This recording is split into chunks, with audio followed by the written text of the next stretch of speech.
Hi. அப்பாவை எழுந்துட்டு படிக்கணும்னு இன்ட்ரெஸ்டோடு இருக்கிற ஹரிஹரனுக்கு ஒரு சின்ன சர்ப்ரைஸ் பண்ணுவோமா? இந்த வீடியோ சீக்கிரம் உங்ககிட்ட ரீச் ஆகணும்னு நான் காட் கிட்ட ப்ரே பண்ணிக்கிறேன். நான் போட்ட வீடியோக்காக நீங்க சென்னையிலேருந்து இங்கே வந்திருக்கீங்க.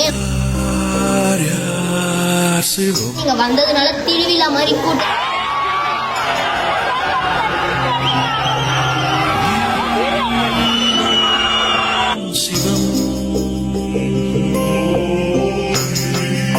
எந்த ஸ்கூல்ல படிக்கணும்னு படிச்சிடலாம்.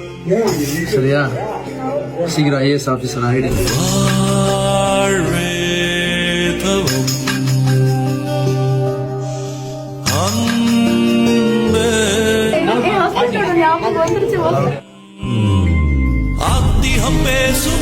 நீங்க வந்ததுனால எங்களுக்கு ரொம்ப ரொம்ப சந்தோஷம். குழந்தையுமே வீட்டுக்கு வந்த மாதிரி இவ்வளவு தூரம் எங்க ஃபேமிலிக்காக என் பையனுக்காக வந்ததுக்கு ரொம்ப ரொம்ப தேங்க்ஸ்.